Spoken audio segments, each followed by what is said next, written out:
अपनों ने नोबेल पुरस्कार किए थे।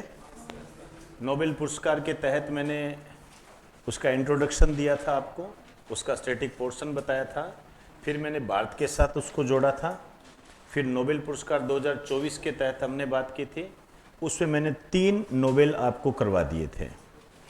क्लियर? आइए चौथा नोबेल पुरस्कार लिखिए, साहित्य। इसको थोड़ा टिक कर लीजिए, साहित्य। ये अलग से पूछ लिया जाता है। साहित्य के क्षेत्र का जो नोबेल पुरस्कार है ये मिला है हान कांग को। हान कांग, होंगकांग मत लिख देना, हान कांग।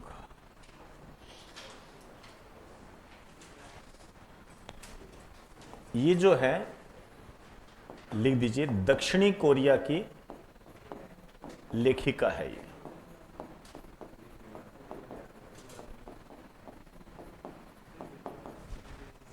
दक्षिणी कोरिया की लेखिका है ये। आइए कुछ बातें हैं, लिखो इसके बारे में। पहली दक्षिणी कोरियाई महिला, पहली दक्षिणी कोरियाई महिला जिसे यह प्राइज मिला।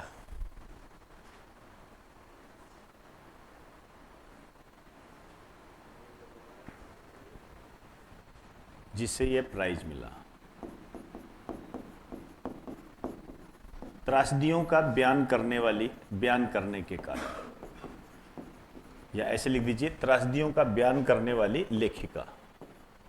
जो त्रासदी है उनको इसने शब्दों में ढाला, इस कारण से इसे ये नोबेल प्राइज मिला। अब देखिए इसकी कुछ रचनाएं हैं। अब वो किताबें जो है ये इंपॉर्टेंट होती है आपके लिए, प्रमुख पुस्तकें, ये रच बस जानी चाहिए आपके। हो सकता है ये सीधा ये ना पूछे आपसे, इसकी किताब का नाम पूछ ले, और किताब के नाम पूछे जाते हैं, आप समझते हो इन चीज़ों को। और बाकायदा एक किताब का नाम इसमें हाईलाइट भी किया गया है, द वेजिटेरियन। लिख दीजिए, द वेजिटेरियन। इस किताब को ज़्यादा हाईलाइट किया गया और बाकायदा जो ऑडिटोरियल आते हैं उसमें भी इसका नाम था। और जब इसको मिला तो इसके बारे में ये हुई कि जो नोबेल कमेटी थी उसने बाकायदा इसको चुनने से पहले इसके बारे में बात की थी, द वेजिटेरियन के बारे में। ये इस किताब का नाम है। तो आपसे कुछ भी ना पूछे, आपसे ये पूछा जा सकता है कि द वेजिटेरियन नामक पुस्तक की लेखिका कौन है या लेखक कौन है, हान कौन। इसमें लिख दीजिए, इसे, इस पुस्तक को 2007 में बुकर प्राइज मिला था। 2007 में बुकर प्राइज मिला था। बुकर प्राइज मिला था। वैसे पे तो बहुत बार बताया हुआ है, लेकिन बुकर पुरस्कार क्या होता है, ब्रिटेन का पुरस्कार होता है और यह साहित्य के क्षेत्र में दिया जाता है। 2 प्रकार के होते हैं, एक नॉर्मल मान बुकर पुरस्कार होता है, दूसरा मान बुकर अंतर्राष्ट्रीय पुरस्कार होता है। दोनों भी ब्रिटेन के पुरस्कार है। सलमान रश्दी की बात करें, उनको भी बुकर पुरस्कार मिला हुआ है। कभी नाम सुना हो, द मिडनाइट चिल्ड्रन, ठीक है ना, Kiran Desai, the white tiger के लिए मिला हुआ है। ये सब चीज़ें वो कभी बाद में बात करेंगे। दूसरी बुक का नाम है Greek lesson. Greek lesson, Greek lesson.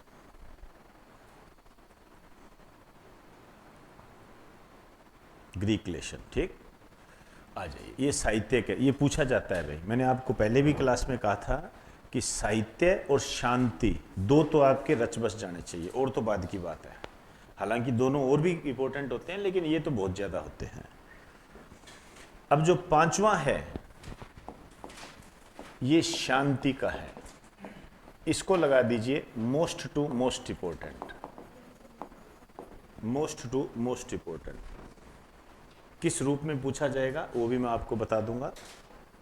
Most to most important है। देखो पिछली बार जो मिला था नरगिस मोहम्मदी को मिला था, ईरान की थी, वो क्वेश्चन आया था। आया था वो नरगिस मोहम्मदी को, वो क्वेश्चन आया हुआ। इस बार जो ये मिला है, लिख दीजिए निहोन हिडानक्यो। निहोन हिडानक्यो, इसको मिला है निहोन हिडानक्यो। 2-3 बार बोलोगे याद हो जाएगा। निहोन हिडानक्यो, निहोन हिडानक्यो। निहोन का मतलब जापानी लोग होते हैं। तो जापान का एक संगठन है जो क्या करता है, ये जो परमाणु के इस्तेमाल पर रोक लगाने की बात कहता है। क्योंकि आप जानते हो कि जापान में हिरोशिमा, नागासाकी, इन पर परमाणु बम छोड़ा गया था, तो आज भी उसका असर देखने को मिलता है। तो इसमें लिख दीजिए, यह जापान का एक संगठन है जो दुनिया को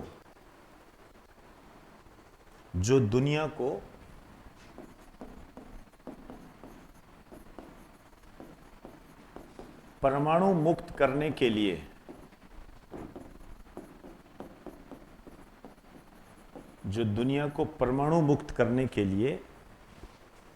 संघर्ष करता रहता है। जो दुनिया को परमाणु मुक्त करने के लिए संघर्ष करता रहता है।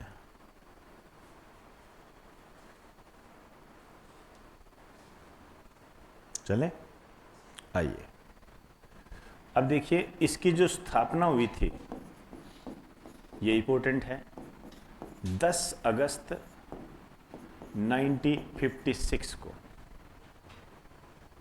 1956 को। चले आइए, अब ये बात होती है किसने की, ठीक है। ये जो स्थापना की गई थी, ये की गई थी हिबाकुसा के द्वारा। हिबाकुसा, हिबाकुसा के द्वारा, हिबाकुसा।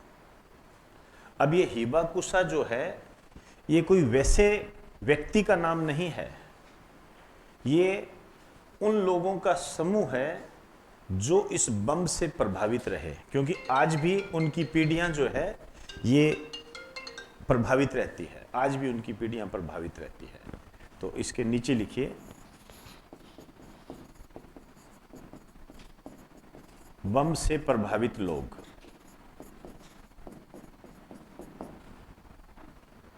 बम से प्रभावित लोग,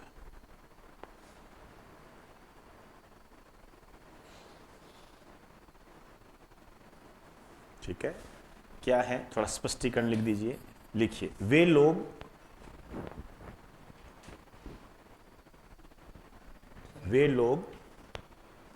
जो दूसरे विश्व युद्ध में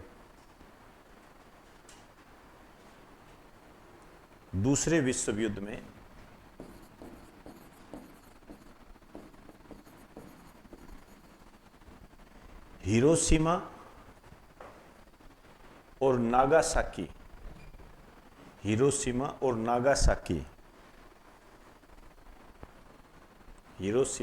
नागासाकी पर परमाणु हमले में जिंदा बच गए थे।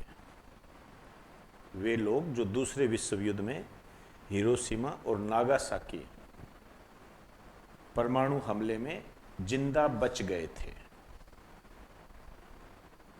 जिंदा बच गए थे। तो आपके लिए क्या क्वेश्चन बनता है, ये बनता है हिबाकुसा क्या है। तो बम से प्रभावित लोग, परमाणु बम से प्रभावित लोग, जापान के वे लोग जो परमाणु बम से प्रभावित हुए, उन लोगों ने मिलकर ये एक संगठन बनाया 10 अगस्त 1956 को। आगे फिर इनके साथ जुड़ते गए और परमाणु हमले के विरोध में, परमाणु निशस्त्रीकरण के विरोध में इस तरीके से इन्होंने बनाया और इसको नाम दिया निहोन हिडानक्यो। 1956 में आपसे पूछा जा सकता है इसकी स्थापना कब हुई थी, ये पूछा जा सकता है, ठीक है। हेड ऑफिस ये पूछा जा सकता है।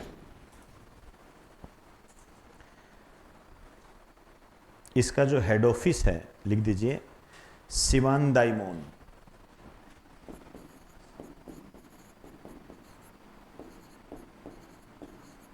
शिबान डाइमोन, ये इसका हेड ऑफिस है शिबान डाइमोन। ये एक शहर है, मिनाटो में पड़ता है ये, जापान।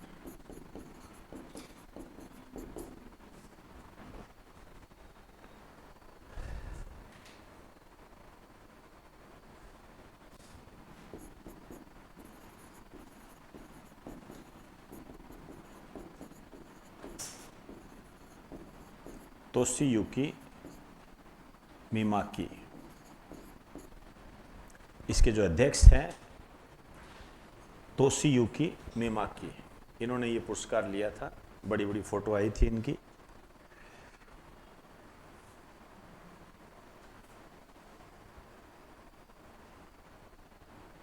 तोशियुकी मिमाकी, तो समझ गए होंगे निहोन हिंडानक्यो को मिला है ये, निहोन हिंडानक्यो को। परमाणु हमले के विरोध में, परमाणु मुक्त करने के लिए संघर्षरत रहता है ये। और हिबाकुसा ने बनाया, हिबाकुसा बता दिया आपको। Head office Shiba Daimon, Minato. देखो ये इंपॉर्टेंट है, ये भी पूछा जा सकता है किसको मिला, लेकिन एग्जामिनर बड़ा शार्प माइंडेड होता है। वो आपसे क्या कहेगा, शांति का नोबेल पुरस्कार जापान के एक संगठन निहोन हिंडानक्यो को मिला। इसकी स्थापना कब हुई थी, इसका हेड ऑफिस कौन सा है? जैसे मैं आपको बताऊं, एक संस्था है आईपीसीसी, आईपीसीसी जलवायु परिवर्तन से संबंधित संस्था है। इसको शांति का नोबेल पुरस्कार मिला हुआ है। ठीक, इतनी बार ये चीज पूछी जाती है, मतलब 3-4 बार तो मैंने यही देख लिया कि इसका पूरा नाम बताओ। Inter governmental panel on climate change, कई बार पूछ लिया ये, इसका पूरा नाम ही पूछ लेते हैं। जलवायु परिवर्तन पर काम करने वाली संस्था है ये। तो संस्थाओं को मिल जाता है, जैसे मदर टेरेसा है, ठीक है ना, इनको नोबेल मिला तो उनकी संस्था के बारे में बात कर ली, ये है। ठीक है, चलिए जी, अब आइए छठा लिखिए।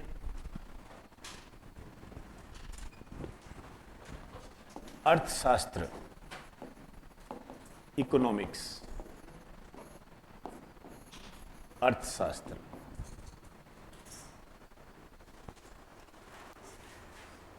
आइए, ये मिला है डेरोन एसमोग्लू, डेरोन एसमोग्लू। एक दो बार नाम बोलोगे तो याद हो जाएगा, डेरोन एसमोग्लू। साइमन जॉनसन,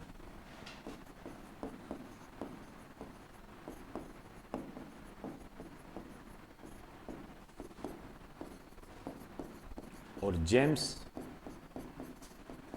रॉबिन्सन, इनको मिला है। ये तीनों अमेरिका के हैं।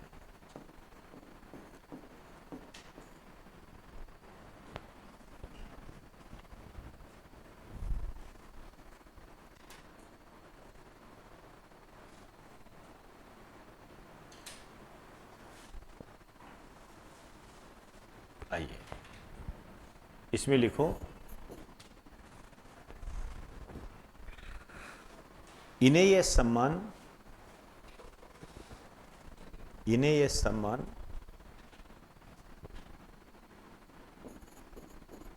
वैश्विक असमानताओं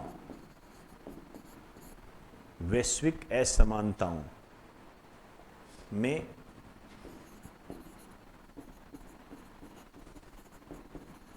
संस्थाओं के योगदान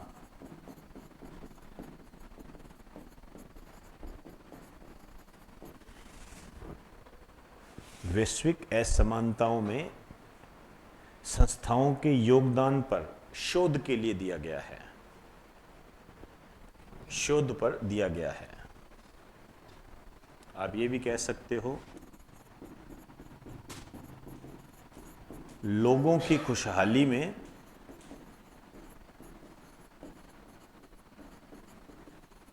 संस्थाओं का योगदान।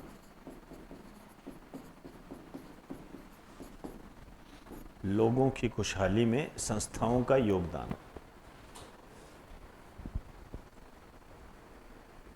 लोगों की खुशहाली में संस्थाओं का योगदान।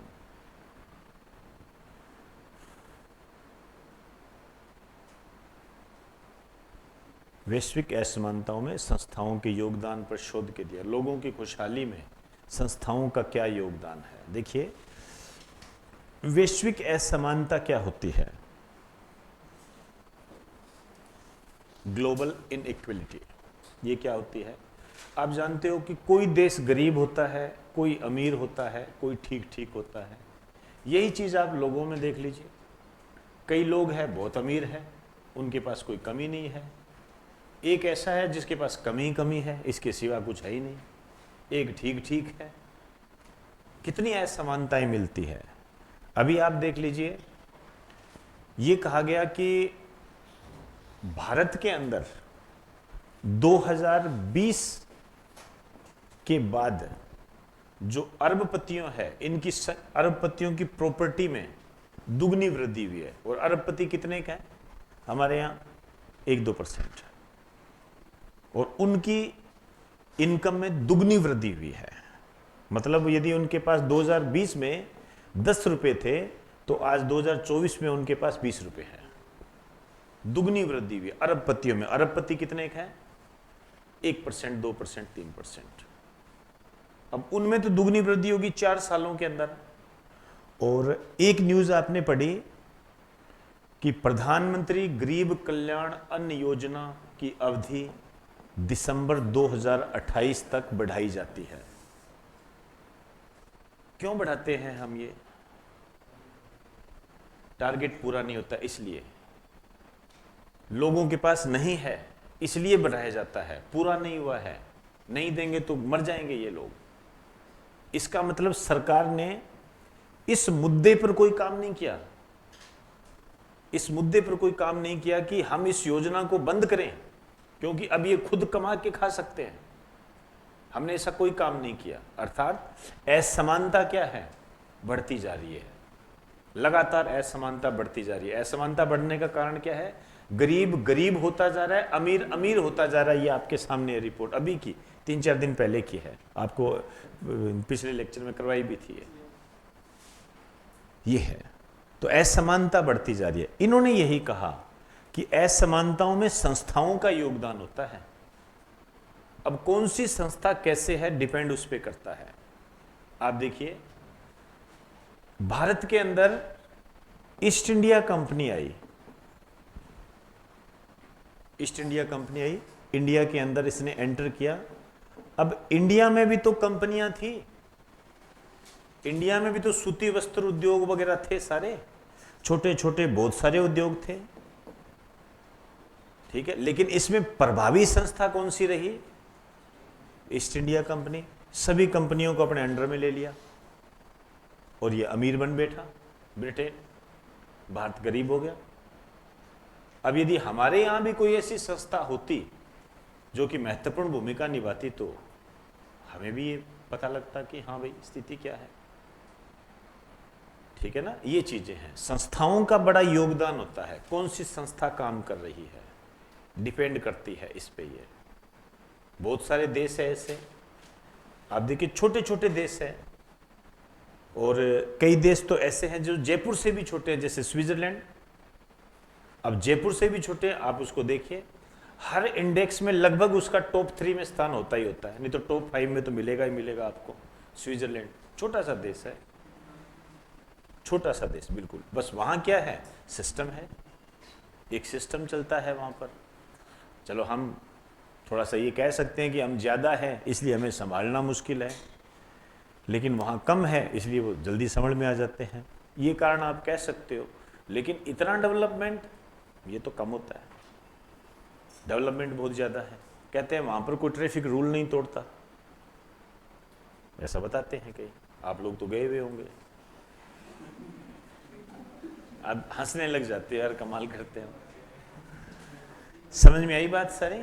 तो इन सब में शोध के लिए इन शब्द को मिला है ये, तो डेरोन साइमन रॉबिन्सन, इस तरीके से आप याद रखो। और ये सबसे टॉप का क्वेश्चन है आज के दिन का। निहोन हिंडान क्यों? इससे पहले नरगिस मोहम्मदी को मिला था, वो भी एक अच्छा क्वेश्चन था, आया हुआ था। वर्तमान में भी वो नरगिस मोहम्मदी चर्चा में रहती है। ये है, इसमें मेरी नज़र में ये किताब वगैरह जो होते हैं ये ज़्यादा इंपॉर्टेंट होती है। ऐसे भी पूछ लेते हैं साहित्य का नोबेल किसे मिला, ये भी पूछ लेते हैं, ऐसा कुछ नहीं है। ठीक, चलिए जी, ये कंप्लीट हो गए नोबेल पुरस्कार पूरे 4 पार्ट में आपको करवा दिए हैं। अब जिसको करने हो वो कर लेना, जिसको नहीं करने हो मत करना।